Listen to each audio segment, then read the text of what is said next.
sa adlaw-adlaw gamay mga gibuhaton kada adlaw kulay sing giusa.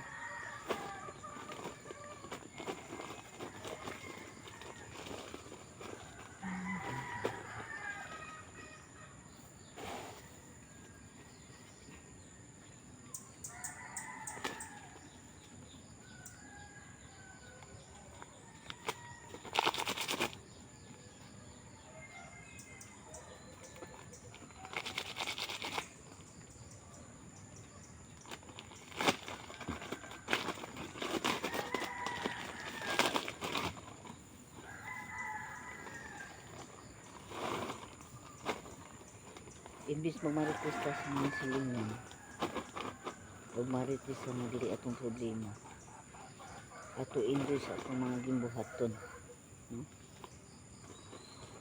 At least napatay makita, napatay mapaabot,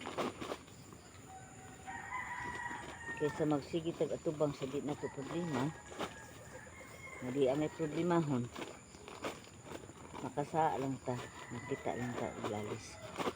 Makapasakit lang po tagtao, diba?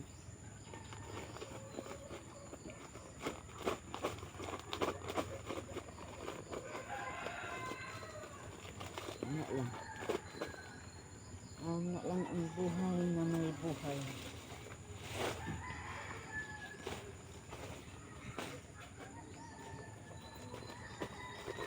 Mintas buhay pa ang tao, di kita mohonong pangandoy.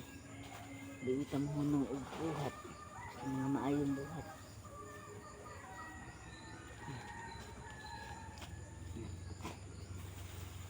Kupay pa more. Kupay para maasinso ang buhay. Di ko masalal og mamutang og bisag unsa mga klase sa chemicals sa ako ang lawas. Kay hilig kay kog ingon ani nga trabaho, no? Magbuwad sa init, magkupay sa yuta. Hindi kita pwede magpaputi. Kung sa gibuhat sa Ginoo, kanang ko, wala gyud ko usbon. Kung unsa ko, handol sa pagkatigulang, pagkakaroon, nagyapon ko. Wala gyud ko gibago. Mapas man ang kaanyag sa tao. Pero ang imong binuhat sa Ginoo, walay pagkawala.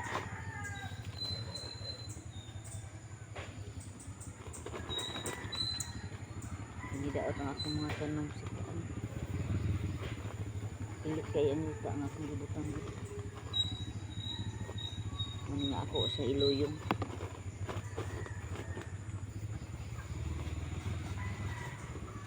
Sige, daghan akong pasi. Para makalihot ang iyang mga gamot.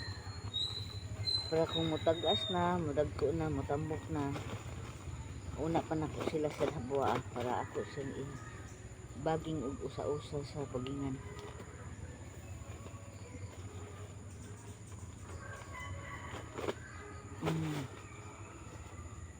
Kani uli na po ni nako gikan sa eskwelahan. Una ako hilot, manungan gid sila nakagtrabaho na.